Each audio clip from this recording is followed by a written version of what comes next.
네, 강의 개요와 목표를 말씀드리겠습니다. 강의 개요는 상처 입은 내면 아이의 이론적 배경을 통해 자신을 이해하고 받아줌으로 현재의 삶에 충실할 수 있도록 도와주며 치유를 통해 내면의 회복과 성장을 도울 수 있다입니다. 강의 목표는 첫째, 과거의 원가족의 트라우마를 이해하고 받아들이므로 현재의 삶을 살아가도록 돕고 치유의 방법과 과정을 통해 진정한 나로서의 삶을 살아가도록 돕는다입니다. 강의 목차는 첫 번째, 내면 아이의 이론적인 배경에 대해서 알아보고요. 또한 두 번째, 상처 입은 내면 아이의 기본 개념. 세 번째, 상처 입은 내면 아이의 특성에 대해서 알아보겠습니다. 그리고 마지막, 상처 입은 내면 아이를 어떻게 치유할 것인가에 대한 방법에 대해서 또한 바라보겠습니다. 첫 번째, 내면 아이의 이론적 배경에는 네 가지가 있는데요. 사실 그 내면 아이의 이론적 배경은 정신분석, 분석 심리학적, 그리고 교류 분석, 또한 가족 치유적으로 나누어 볼 수 있습니다. 첫 번째 시간은 정신분석과 내면 아이 반복 강박에 대해서 공부해 보도록 하겠습니다. 프로이드의 정신분석은 무의식의 기초를 세운 것이고요. 인간 본성에 대한 일종의 혁명과 같은 것으로 무의식을 가장 먼저 발견하였습니다. 프로이드는 꿈을 무의식의 산물이며 무의식으로 가는 왕도라고 하였습니다. 무의식의 언어인 상징 체계에서는 꿈과 더불어 실언, 실수 같은 갑자기 튀어나오는 의도하지 않은 행동들이 포함되어 있습니다. 정신분석의 핵심 주제인 반복 강박을 저항, 어합, 전위로 설명하였습니다. 첫 번째, 저항에 대해서 공부해 보도록 하겠습니다.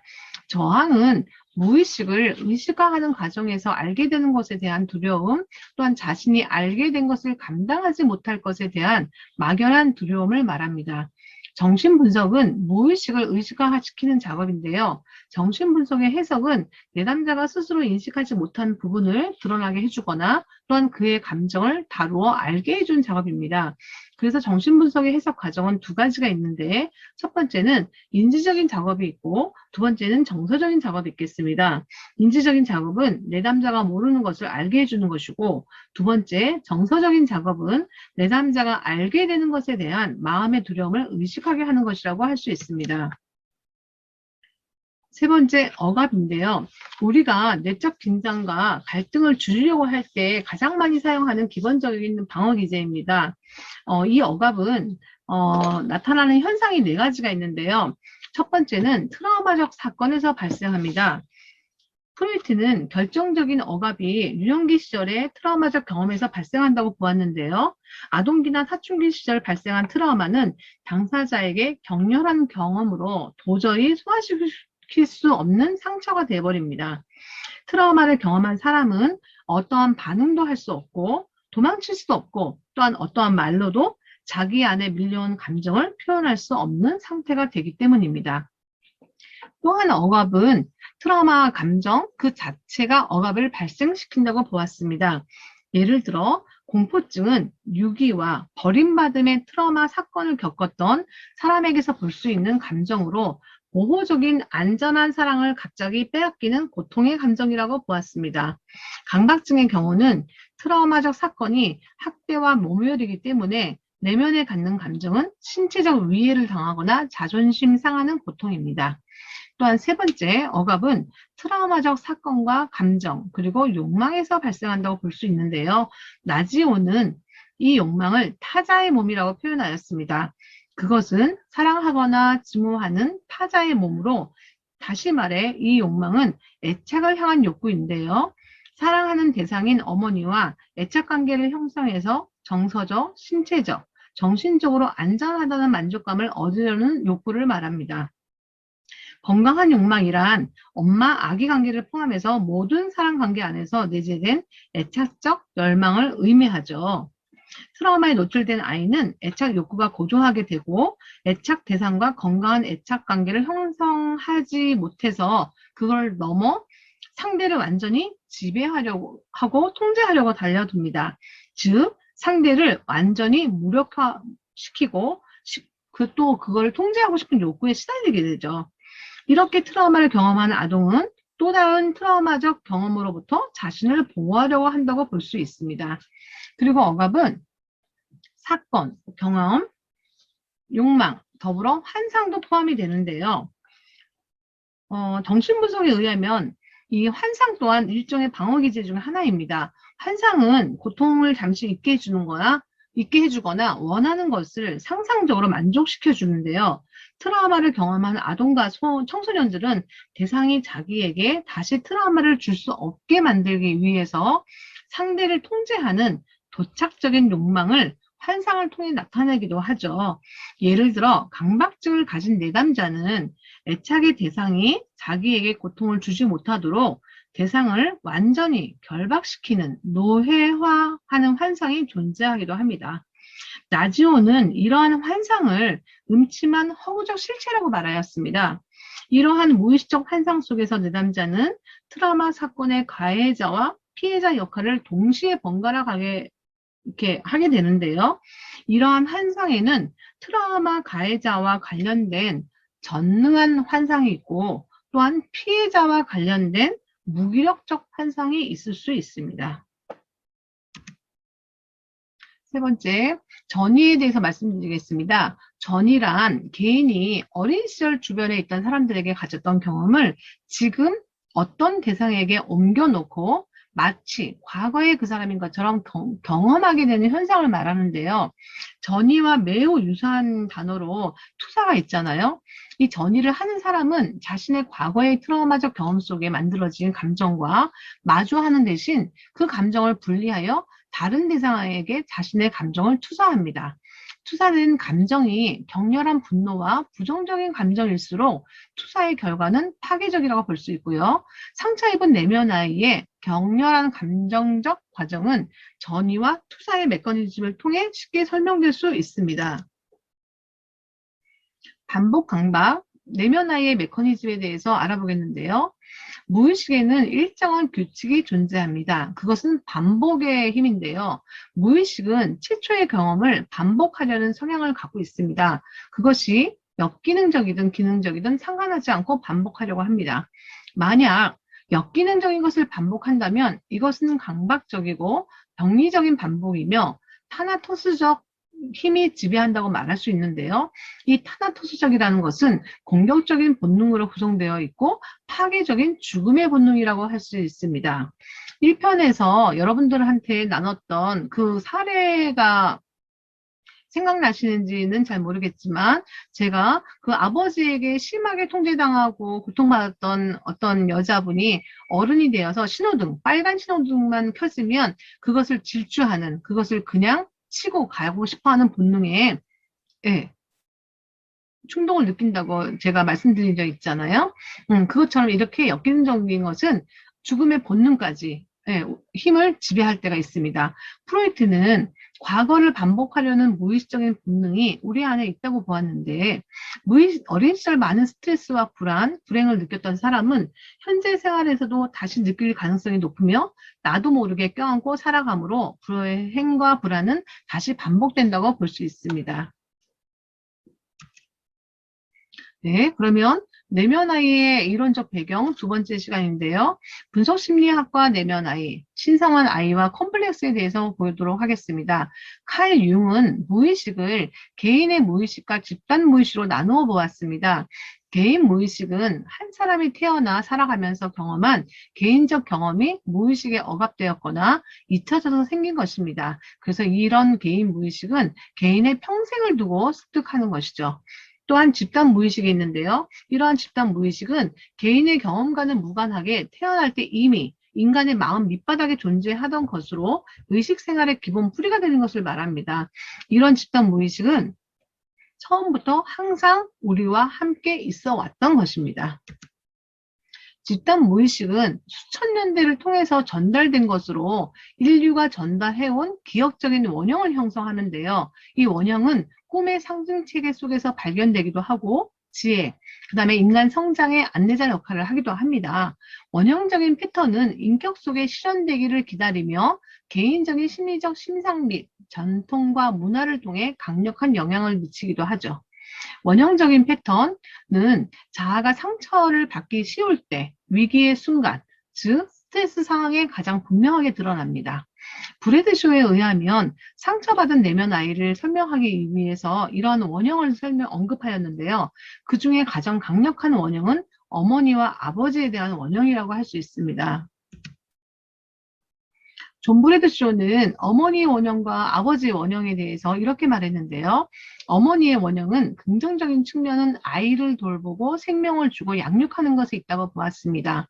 또한 부정적인 측면은 아이를 숨막히게 하거나 자식을 삭혀버리고 하고 파괴하는 것, 죽음의 본능이 있다고 보았습니다. 그리고 아버지의 원형은 긍정적인 측면은 아이를 보호하려 해주고 울타리를 쳐주는 것, 그리고 부정적인 측면은 자신의 힘을 잃을까봐 두려워하고 폭군으로서 자신을 속박하고 전통에서 벗어나기를 거부하는 것이라고 말하였습니다. 콤프란츠는 집단 무의식의 원형 자체가 콤플렉스이다 라고 말하였고요. 한재대학교 최강 교수님은 콤플렉스는 상처 입은 내면 아이에 대한 신중 심리학적 접근에서의 원리를 설명해주는 개념으로 콤플렉스의 다른 이름이 내면 아이인 것이다 라고 말씀하셨습니다.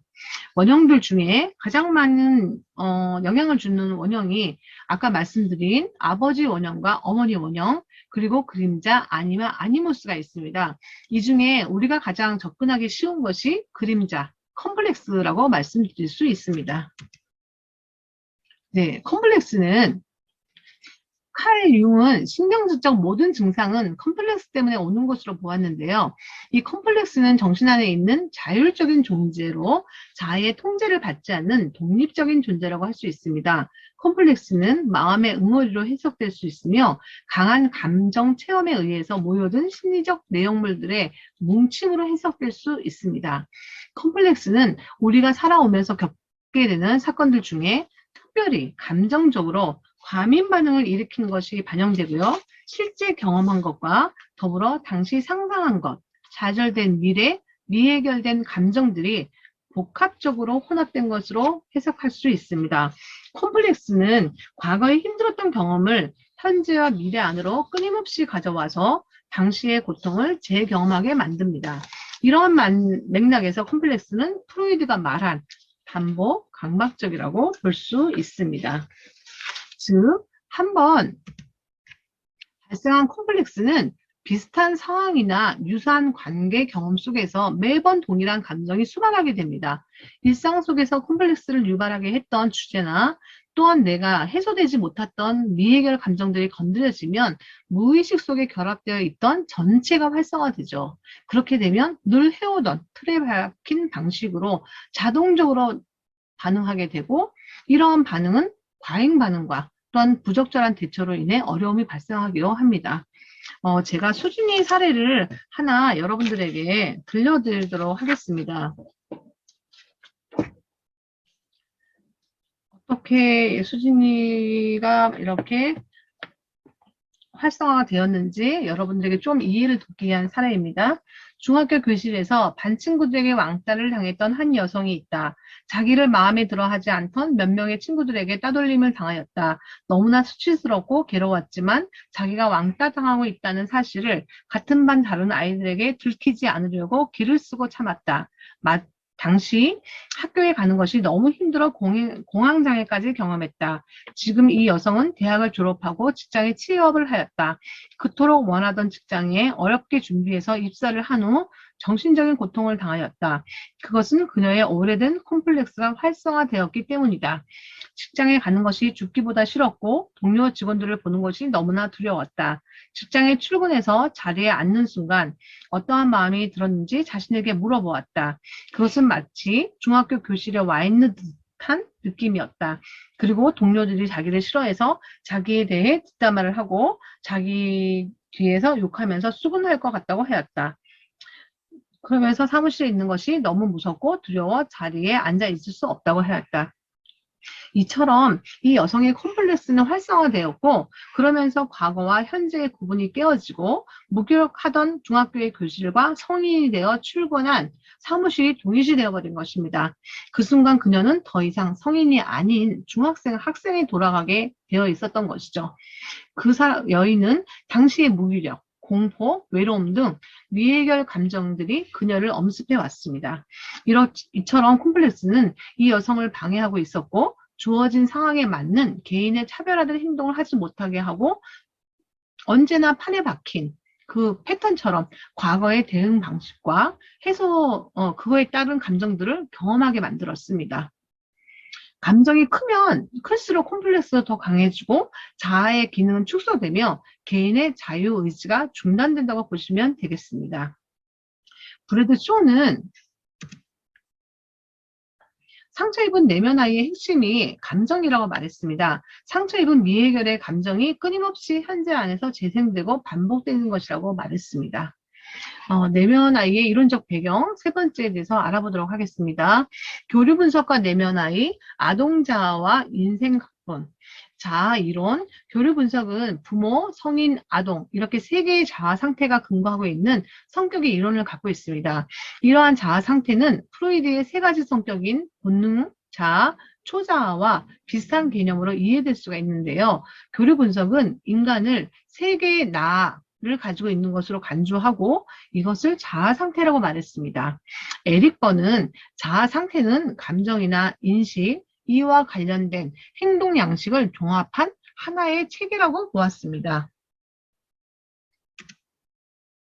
교류 분석은 일상 속에서 세 개의 자아 상태가 함께 작동한다고 보았는데요. 직장에서 동료 직원과 갈등을 겪고 있는 땡땡이님의 예를 한번 들어보도록 하겠습니다.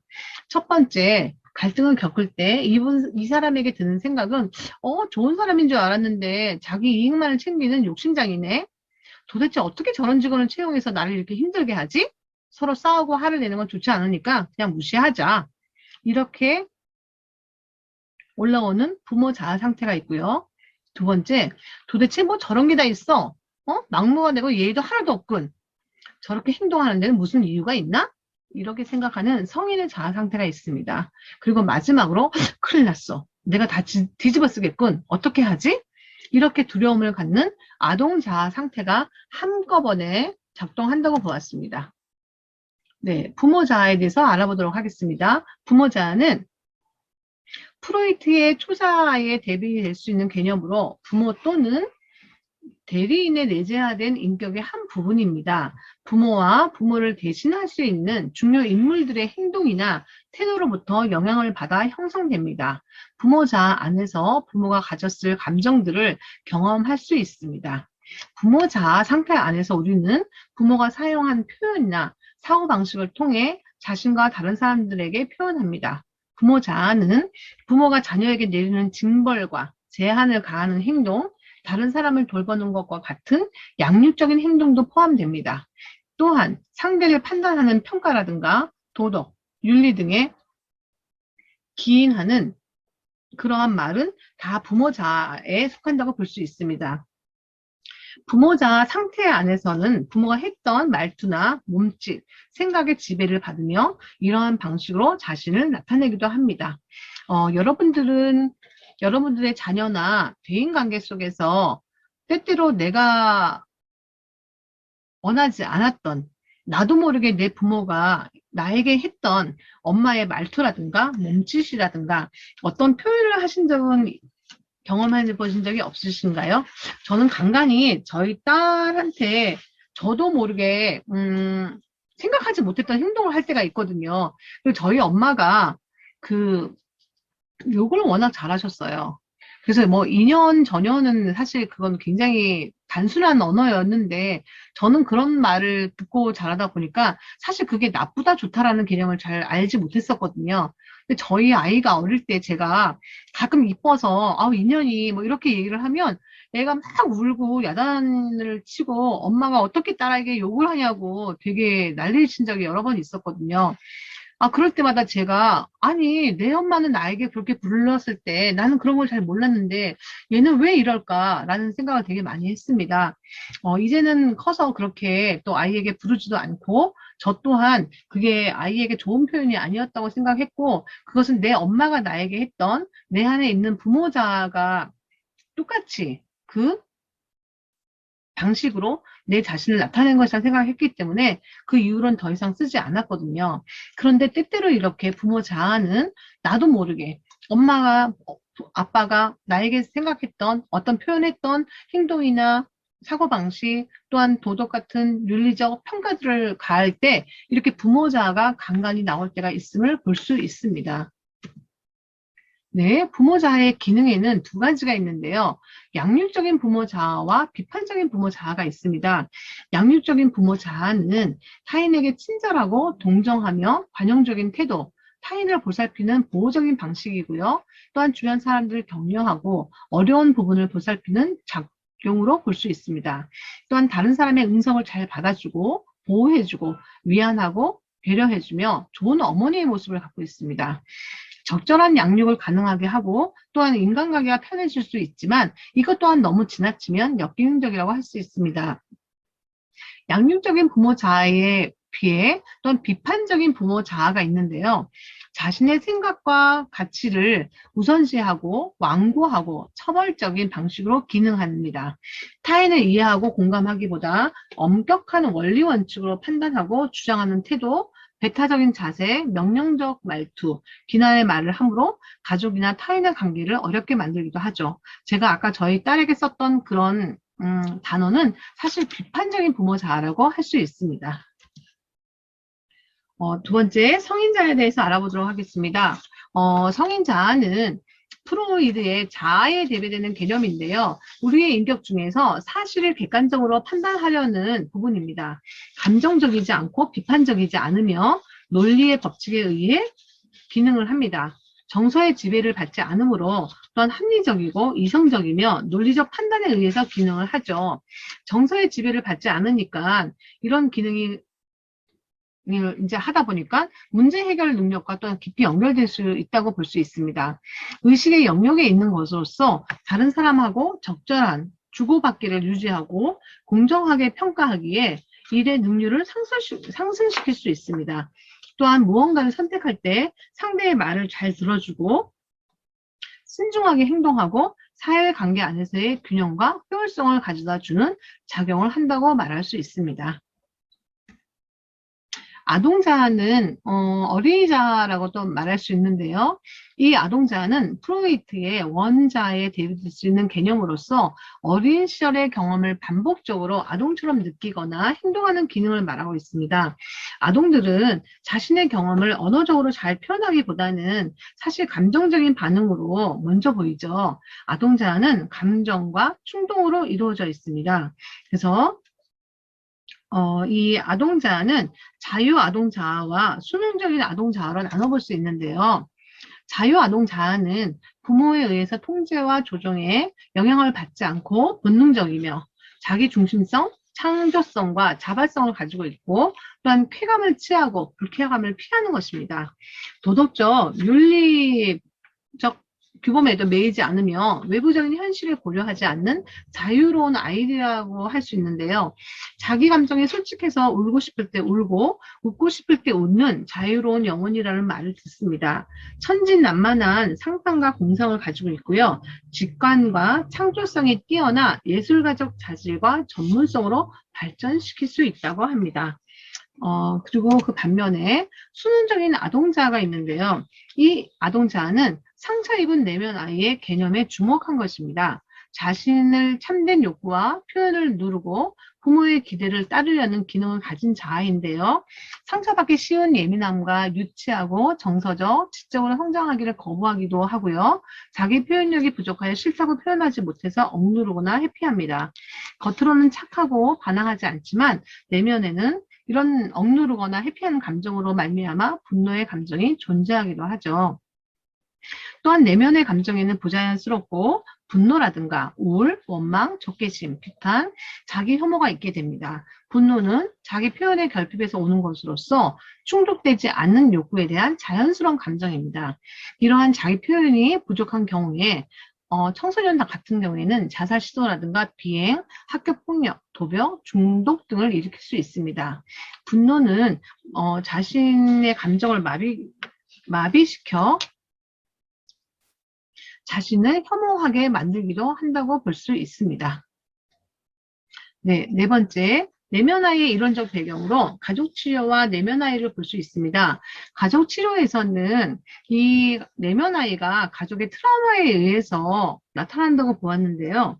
이전 세대에 발생한 가족의 불행은 가족 구성원들의 정체성을 형성하는 데 영향을 미치고, 예를 들어 만약 할머니가 자살을 하면 이것은 가족 모든 구성원들에게 죄책감, 수치심, 분노, 슬픔과 같은 부정적인 감정에 사로잡히게 된다고 보았습니다. 부모 세대는 평생 깊은 상실감과 슬픔 속에 살아야 하고 죄책감과 수치심을 갖게 하고요. 또한 우울증을 유발하기도 하죠. 그리고 다양한 자녀들의 증상의 원인을 만들어 제공하기도 합니다. 그러므로 또한 정서적으로 힘들어하는 자녀들을 양상한다고 볼 수 있습니다. 가족의 역사 속에 발생한 가족 트라우마는 강한 반복성을 가지고 있는데요. 이런 것들을 또한 저희들은 세대 전수, 또한 트라우마 대물림 현상의 직접적인 주요 원인이 되기도 한다고 볼 수 있습니다. 과거의 일이 반복적으로 일어나는 데는 가족 치료에서는 가족의 비밀이 있다고 보았습니다. 프랑스 심리학자 티스롱은 가족 안에서 발생한 트라우마가 가족 비밀과 밀접한 관계를 있다고 보았는데요. 모든 걸 알면서도 아무도 거론하지 않는다는 것이죠. 즉, 모든 걸 알고 있지만 그거의 존재를 애써 외면하고 또한 잊고 살도록 암묵적으로 강요받는 분위기를 의미합니다. 현재는 요즘 같은 시대는 사실 장애자들이 그렇게 많이 숨기고, 우리 아들이 장애자이거나 오빠가 이혼을 했다거나 이런 사실을 사실 숨기지 않습니다. 그러나 불과 20, 30년 전만 해도 집에 장애자가 있거나 자살한 사람이 있거나 또한 이혼을 한 사람이 있으면 굉장히 그것들을 이렇게 비밀적으로 말을 하지 않고 살았습니다. 그래서 저희 친구 같은 경우에도 나중에 시집을 가봤더니 신우가 자살을 했더라. 이런 얘기도 알고 있고요.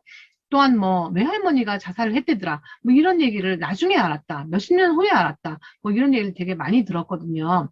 이렇게 가족의 비밀은 고통스러운 트라우마를 경험하는 것에서 시작되고, 당사자들은 수치심과 죄책감의 고통이 다른 가족에게 상처로 남게 하지 않기 위해서 더욱 침묵하게 된다고 볼 수 있습니다. 가족 모두가 고통스러우면서도 가족의 비밀을 지키는 것은 일종의 관성 때문인데요. 이것은 모든 것을 이전과 똑같이 유지하려고 하는 경향성, 즉 항상성 때문입니다. 변해야 할 필요성은 다 알고 있지만 이미 그들에게 설정되어 있는 역할과 패턴은 그 어떤 습관보다도 깨기가 힘들다고 볼 수 있죠. 네, 가족 신화는 사실 가족 비밀과 반대되는 건데요. 이것은 합의된 거짓말입니다. 가족의 비밀은 은폐가 핵심이라면 가족의 신화는 일부를 과장하거나 덧칠하는 것을 말합니다. 가족 신화를 통해 가족의 일부 사실이 확대되거나 축소되므로 가족의 역사가 새롭게 창조됩니다. 가공되고 새롭게 창조된 가족 신화는 실제 가족의 역사에 받아들이도록 강요되고, 또한 자녀들은 알 수 없는 의문과 질문을 억압하게 됩니다.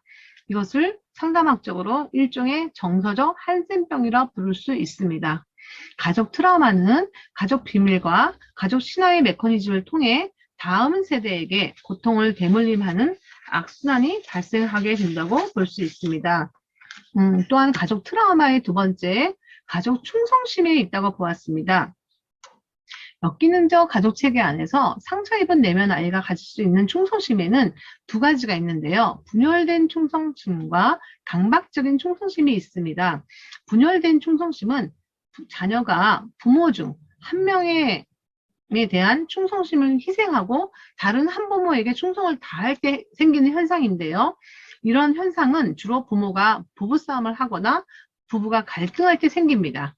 여기서 자녀는 어느 한쪽만 충성하게 되므로 그때 겪는 갈등을 충성 갈등이라고 부르죠. 또한 강박적인 충성심은 눈에 보이는 충성심과 보이지 않는 충성심이 있습니다. 눈에 보이는 충성심은 이렇게 보이도록 선물과 같은 것을 직접 나타내는 거, 그것은 이제 보이는 충성심이지만 보이지 않는 충성심은 잘 관찰되지 않는 충성심이라고 할 수 있습니다. 그런데 사실 이 관찰되지 않는 충성심은 강박적인 충성심이라고 볼 수 있는데요. 예를 들어 강박적인 어머니 밑에 자란 자녀가 나중에 엄마가 된 후 또 이같이 강박적인 행동을 하게 될 수 있고요. 알코올 중독자인 아버지를 둔 자녀가 그 아버지 밑에서 자랄 땐 너무 싫어하지만 나중에 자기가 성인이 되어서는 그 아버지의 알코올 중독을 따라가는 경우가 있습니다. 이러한 것들을 강박적 충성심, 그러니까 보이지 않는 충성심이라고 부를 수 있겠습니다. 감정 전이에 다른 얼굴, 투사라고 제가 적었는데요. 아까 전이와 투사는 굉장히 비슷하다고 말했잖아요. 네, 감정 전이의 다른 형태가 투사입니다. 이 투사가 가장 강렬하게 나타나는 것이 부부관계라고 볼 수 있는데요. 사실 상대에게 끌리는 이유는 상당 부분 이미지, 이마거에 의해서라고 말합니다. 전이의 대상으로 가족 간 가족 트라우마는 가족의 비밀을 통해 트라우마를 다음 세대까지 이어지게 만들고, 또한 이것은 투사의 메커니즘을 통해 현재의 가족 관계 안에서 갈등을 유발시킬 수 있습니다. 세대 간의 전이 현상은 한 세대에서 다음 세대로 이동하는 현상을 말하는데요. 상처 입은 내면 아이는 세대 간의 전이의 대상으로 가족 간 상호작용 속에서 무의식적으로 전달된다고 볼 수 있습니다. 저 또한 제가 상처 입은 내면 아이 치료를 오랫동안 공부하고 또한 오랫동안 분석을 받고 오랫동안 치유를 하면서 느끼는 것은 저희 엄마도 상처 입은 내면 아이였고 또한 그 엄마의 엄마인 할머니도 상처 입은 내면 아이라는 것을 발견한 것입니다. 그래서 저는 이 상처 입은 내면 아이를 오랫동안 공부하면서 제 가장 큰 소망은 상처 입은 내면 아이를 제 다음 세대에, 제 딸에게 물려주지 않는 것을 목표로 삼았습니다. 그 목표는 제가 여기까지 공부할 수 있도록 이끌어준 원동력이 되기도 했고, 또한 그 목표 때문에 저는 이 공부의 끈을 놓지 않았다고 말씀드릴 수 있을 것 같습니다. 그만큼 이 상처 입은 내면 아이를 치료하는 일은 굉장히 중요한 일이고, 사실 이 상처 입은 내면 아이를 치료하는 것은 세대 간의 전이를 막는 일이라고도 말할 수 있습니다. 네, 그러면 이 시간에는 상처 입은 내면 아이의 기본 개념에 대해서 공부해 보도록 하겠습니다. 프로이드가 만든 메타포인 내면 아이는 무의식 속에 있는 인격을 설명하는 말인데요. 내면 아이의 또 다른 이름은 칼 융은 신성한 아이, 창조적인 능력을 가진 인격이라고 말하였습니다. 에릭 번은 자연적인 아동, 순수하고 솔직하고 누구의 눈치를 보지 않는 자연스럽게 자기의 감정과 욕구를 표현하는 인격으로 보았습니다. 도널드 위니컷은 참 자기라고 말했는데요.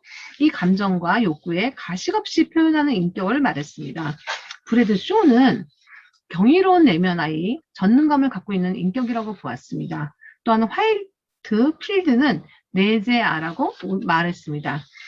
휴 미실 다이는 과거의 내면 아이라는 표현으로 이 내면 아이의 또 다른 이름을 말해주었습니다. 상처 입은 내면 아이의 이름은 이렇게 다양하게 있는데요. 이 아이가 상처 입은 내면 아이가 갖고 있는 특성이 무엇인지 이제 알아보도록 하겠습니다. 내면 아이는 우리의 인격 중에 가장 약하고 상처받기 쉬운 부분을 의미하는 것으로서 감정을 우선시하는 직감적인 본능이라고 말할 수 있는데요. 즉 내면 아이는 마음으로 느끼는 감정을 말합니다. 우리 모두는 내면에 상처받기 쉽고 직관적이며 본능적인 내면 아이가 있습니다. 개인적인 삶의 위기와 갈등에 노출되었을 때 이 내면 아이는 직면한 위기와 갈등 속에서 미해결 과제와 아직 채워지지 않는 욕구들을 만나게 된다고 오지은 교수는 말씀하셨습니다. 그러면 이 내면 아이가 어떻게 지금까지 진행되는지를 보겠습니다. 내면 아이는 과거의 내면 아이, 그리고 현재 내면 아이는 진행형이라고 볼 수 있는데요. 브래드 쇼는 현재의 가족관계, 대인관계에서의 모든 갈등의 가장 큰 원인이 바로 이 치유되지 않는 내면 아이로 보았습니다. 만약 우리가 그 내면 아이를 자각하고 돌보지 않는다면 그 내면은 성인이 된 우리의 삶에 계속적으로 악영향을 끼치고 어린 시절의 상처를 하게 된다고 보았고요. 인간관계 속에서 벌어지는 작은 무시와 비난, 놀림, 외면, 소외, 몰 이해 등 성인인 우리에게 늘 끊임없는 내면적인 힘을 요구하는데요.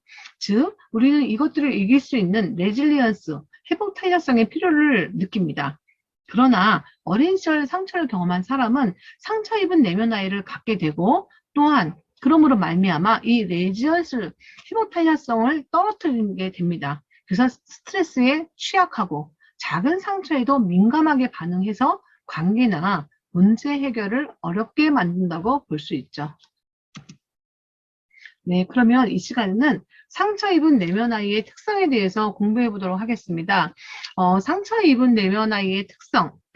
이렇게 말을 하니까 굉장히 뭐 좋은 특성인 것처럼 느껴지지만 사실은 상처 입은 내면 아이가 어떻게 얼마나 많은 후유증을 갖고 있는지를 보여주는 내용입니다. 첫 번째, 동반 의존성.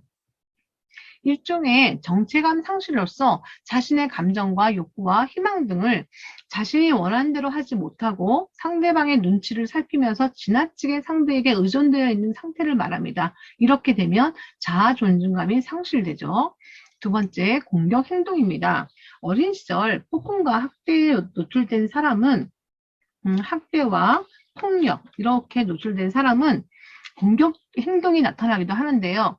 그 이유는 내면에 있는 두려움과 분노 때문입니다. 학대를 당한 아이가 학대에 대처하는 방법은 가해자와 동일시하거나 자신을 피해자로만 자각하는 것인데요.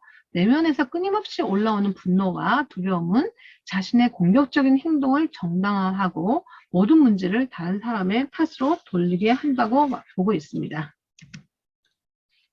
상처 입은 내면 아이의 특성은 또한 자기애성 성격장애로 발달할 수 있는데요. 어린 시절 꼭 받아야만 했던 부모와 사랑과 애정, 그다음에 지지, 애정을 못 받았을 때 형성되는 장애라고 볼 수 있습니다. 이러한 욕구가 충족되지 못하면 자기중심적이 되고 타인과의 관계에서 사랑이나 애정에 만족할 줄 모르고 탐욕스러운 사람이 되기 쉽습니다.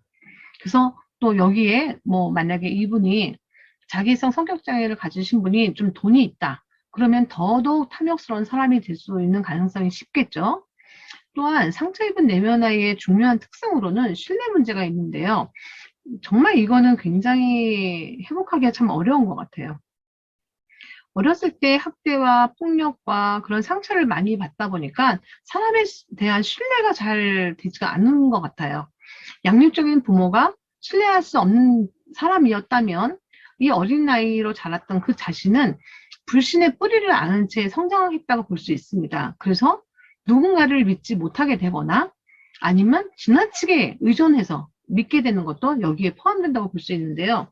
사실 신뢰의 문제는 프로이드의 발달 단계에서 보면 가장 어릴 때 형성되는 거잖아요. 그런데 자라면서도 또 그 신뢰 문제가 끝까지 부모에게 사랑과 어떤 애정의 관계가 되지 않으면 이런 불신의 문제는 계속 유지된다고 볼 수 있다는 거죠. 또한 상처 입은 내면 아이의 특성으로는 외적인 행동과 내적인 행동이 있는데요. 상처 입은 내면 아이의 대표적인 특징은 감정 시스템의 손상이라고 볼 수 있습니다. 이러한 손상은 두 가지 행동으로 나타나는데요. 외적 행동으로는 분노, 두려움, 슬픔과 같은 감정을 느꼈을 때 자연스럽게 받아들이지 못하고 외부적으로 비정상적인 행동으로 노출하는 것을 말합니다. 예를 들어 기쁠 때 오히려 화를 내거나 침묵하거나 대답을 안 하죠. 또한 슬플 때 오히려 웃어버리는 것입니다. 남들이 봤을 때는 어떻게 저런 욕을 듣고 있지? 어떻게 저런 일을 겪고 있지? 그런데 이분은 아무렇지 않게 행동하는 것입니다. 이러한 것은 외적 행동이 상처를 입었다고 보시면 되겠습니다. 또한 내적 행동이 있는데요. 이것은 사실 보이지 않는 자신만의 행동인데요. 외부 대상에게 표현해야 될 감정을 자신에게 향하게 해서 자신을 학대하거나 처벌하는 것을 말합니다. 그래서 감정을 억압하고 그러다 보면 이제 근육통이 생기거나 두통이 생기거나 관절염, 위장장애 이런 것들이 생긴다고 보는데요.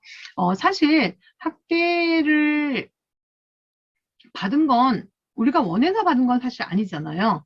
그리고 내가 받을 걸 알고 태어난 건 아니잖아요. 그런데 그런 학대를 받은 것도 더 중요한데 사실 더 중요한 건 무엇이냐면 그 학대를 받고 자신을 해석하는 방법이라고 볼 수 있습니다. 아까 말씀드린 것처럼 이렇게 상처를 많이 받은 내면 아이의 특성 중에 하나가 자신을 가해자로 동일시하거나 또한 자신을 피해자로 무가치하게 보는 것 중에 하나인데요. 이렇게 내적 행동에는 자신을 무가치하게 봐서 자신을 마치 자신이 자신을 학대하기도 한다는 거죠. 그거는 제2차 그 외상의 증후군으로서 사실 처음 학대를 받은 것보다 그 2차 후유가 더 크다고 볼 수 있겠습니다. 내면화의 특성으로는 또한 마술적인 믿음과 친밀감 장애가 있습니다. 마술적인 믿음은 아까 말씀드린 라지오의 환상에 대한 그런 이야기도 말씀드렸는데요. 그런 믿음을 말하는 것입니다. 마술적인 믿음은 모든 것을 자기 중심적으로 받아들여 과도한 책임감과 수치심의 고통을 받게 된다고 볼 수 있습니다. 예를 들어 어린아이가 부모가 싸우는 것을 보면 뭔가 소통이 안 돼서 자기네끼리 이야기가 안 돼서 저러나 봐. 이렇게 생각하는 것이 아니라 그것을 자기에게로, 자기의 죄책감으로 갖고 오게 되는데요. 부모가 저렇게 싸우는 건, 엄마가 저렇게 화가 나는 건 내가 공부를 못해서야 이렇게 생각할 수 있다는 것입니다. 이렇게 어린 아이들은 마술적인 믿음으로 자기 자신을 학대하기도 합니다. 또한 상처 입은 내면화의 특성으로 이제 그 친밀감 장애를 말씀드릴 수 있습니다. 친밀감 장애는 다른 사람과 사귀고 어울리면서 친밀감을 형성할 수 있는 능력이 손상된 상태로서 그 뿌리에는 거절감과 상처받을 것에 대한 두려움이 있습니다. 진정한 자신에 대한 인식이 없기 때문에 친밀감을 형성하지 못하는데요. 현재 제가 상담하고 있는 한 여학생 고등학교 아이가 있는데 그 친구가 이렇게 상처 입은 내면화의 특성을 갖고 있는 것 중에 가장 많이 그 아이가 나타내고 있는 것이 마술적인 믿음과 친밀감 장애라고 저는 보여지는데요. 그 아이가 5학년 때, 6학년 때까지는 그래도 친구들하고 굉장히 잘 어울렸던 것 같아요. 그런데 중학교 가면서 사춘기를 맞이하면서 이 아이가 전혀 친구들하고 어울리지 못하고 현재는 고등학교 2학년인데 친구들하고 사귀고 싶은데 먼저 다가가지를 못합니다. 그리고 다가오는 친구도 나중에 이 친구가 자기를 버릴 거에 대한 그 거절감, 그리고 그 버려지는 거에 대한 상처의 두려움으로 말미암아 그 다가오는 친구도 회피하고 멀리할 때가 많습니다. 그래서 굉장히 마음이 양가적으로 많이 움직일 때가 있어요. 가고 싶은 마음과 오지 않았으면 하는 마음. 진짜 마음은 사실 가고 싶은 건데 거절받을까봐 또 내가 상처받을까봐에 대한 두려움이 커서 친밀감을 형성하지 못하는 것을 제가 보았거든요. 이렇게 상처 입은 내면화의 특성에 친밀감 장애는 굉장히 크게 많이 나타난다고 볼 수 있겠습니다. 또한 상처 입은 내면화의 특성에는 무질서한 행동과 중독적이고 강박적인 행동이라고 볼 수 있는데요. 우리가 보통 무질서한 행동하는 사람을 보면 ADHD라고 이렇게 보통 말하잖아요. 요즘에는 뭐 어린아이의 ADHD뿐만 아니라 성인 ADHD도 굉장히 많죠. 부모의 삶의 자세가 지나치게 엄격하고 규율에 얽매여 있다면 자녀는 융통성이 없고 지나치게 억제되거나 순종적으로 행동하게 되어 있습니다. 그래서 상처받은 내면아이를 갖는 이런 사람들의 대부분은 무질서한 모습과 억제된 곳, 두 곳을 왔다 갔다 한다고 할 수 있겠습니다. 또한 상처 입은 내면아이의 특성에는 중독적이고 강박적인 행동이 포함이 되는데요. 이 중독에는 약물이나 알코올, 도박, 섹스 같은 중독이 있을 수 있고요. 이런 중독적인 행동에는 일중독이라든가 쇼핑이라든가 TV 같은 것들이 포함되어 있습니다. 중독의 가장 큰 원인은 사실 상처 입은 내면아이라고 존 버드 쇼는 말했습니다. 또한 상처 입은 내면아이의 특성, 사고의 왜곡과 공허감, 무관심, 우울이 있다고 볼 수 있습니다. 사고의 왜곡. 아이들은 모든 것을 사실 좋거나 나쁘거나 이분법적으로 보잖아요. 이러한 흑백 논리 속에서 세상을 보는데요. 상처 입은 내면아이를 갖는 사람은 어린아이처럼 세상을 자기 중심적으로 보고 관계하려고 합니다. 이것은 지성의 문제가 아니라 내면 깊은 곳에서 어린아이처럼 세상을 보기 때문에 일어나는 사고의 왜곡이라고 볼 수 있겠습니다. 이러한 사고의 틀은 끊임없는 불안과 두려움을 일으켜서 일상 속으로 가지고 오는데요. 이러한 아이들이 갖는 자기중심적인 태도가 우리 마음 안에 자리 잡고 있기 때문입니다. 또한 상처 입은 내면화의 특성으로 마지막 공허감이나 무관심이나 우울이 있는데요. 상처 입은 내면화의 일을 겪는 많은 내담자들을 상담하다 보면 그들의 감정의 늘 베이스에는 이 공허감, 그리고 늘 무관심함, 우울이 깔려 있습니다. 이 공허감과 우울증은 상처 입은 내면 아이가 갖는 핵심 감정입니다. 상처 입은 내면 아이는 자신이 누구인지, 진짜 내가 누구인지 모르고 자신을 표현하지 않고 살았기 때문에 그냥 보여주는 대로 남들이 내 진짜 감정을 숨기고 그렇지 않은 척 이렇게 살은 거짓자에 만들어진 삶을 살아간다고 볼 수 있겠습니다. 여러분들은 어떤 상처 입은 내면 아이의 특성을 갖고 있나요? 나는 언제 어떻게 신뢰감이든 아니면 친밀감 장애든 아니면 중독적인 것이든 사고의 왜곡이나 아니면 공허함, 무관심, 우울, 분노 여러분들은 어떠한 특성을 갖고 있는지 이 시간 제가 여러분들을 대면에서 보는 게 아니라 묻을 수는 없지만 여러분들 각자가 자신을 돌아보고 그 내가 갖고 있는 내면 아이의 특성이 어느 정도, 어디에, 어디쯤에 있는지 한번 돌아보는 시간이 되었으면 좋겠다는 생각을 합니다. 네, 마지막으로 그러면 내면화의 치유를 어떻게 할 것인가 이라는 말씀을 드리도록 하겠습니다. 내면화의 치유는 크게 세 가지로 나눌 수 있는데요. 그것은 통찰치유와 지지치료, 그 다음에 언어적인 자기지지요법이 있다고 합니다. 통찰치료는 아까 말씀드린 정신분석적 심리치료에서 가장 중요하게 여기는 치료의 과정인데요. 자신의 무의식 속에 있는 역동적인 요소를 알아차리는 자기인식을 의미합니다. 그래서 투사적 검사 기법이 여러 가지가 있잖아요. 그림이라든가 또한 요즘 많이 쓰이는 인형학회에서 사용하는 인형이라든가 이런 투사 도구들을 사용해서 또 치유를 할 수도 있습니다. 그리고 일반적으로 지지치료라고 해서 언어적으로 상담할 수 있는 내담자의 의식적 자아를 강화하고 대인관계나 사회적인 기능을 향상시키도록 돕는 그냥 심리적인 상담 기법도 있습니다. 또한 이런 것들이 격려나 공고, 또한 이해나 공감, 간접적인 상담자의 지지를 통해서 변화와 성장을 돕기도 하죠. 그리고 또 한 가지 드릴 수 있는 기법은 언어적인 자기지지요법인데요. 존 브래드 쇼는 이 언어적 자기지지요법을 굉장히 강추하였는데요. 사람은 언어적인 존재이잖아요. 언어를 통해 생각하고 언어를 통해 의사소통하고 언어를 통해 상호작용한다고 볼 수 있습니다. 그래서 존 브래드 쇼는 이러한 자기지지요법을 강조하였는데 내 안에 있는 내면아이의 인격이 변화되는 치유적인 과정을 말해주고 있습니다.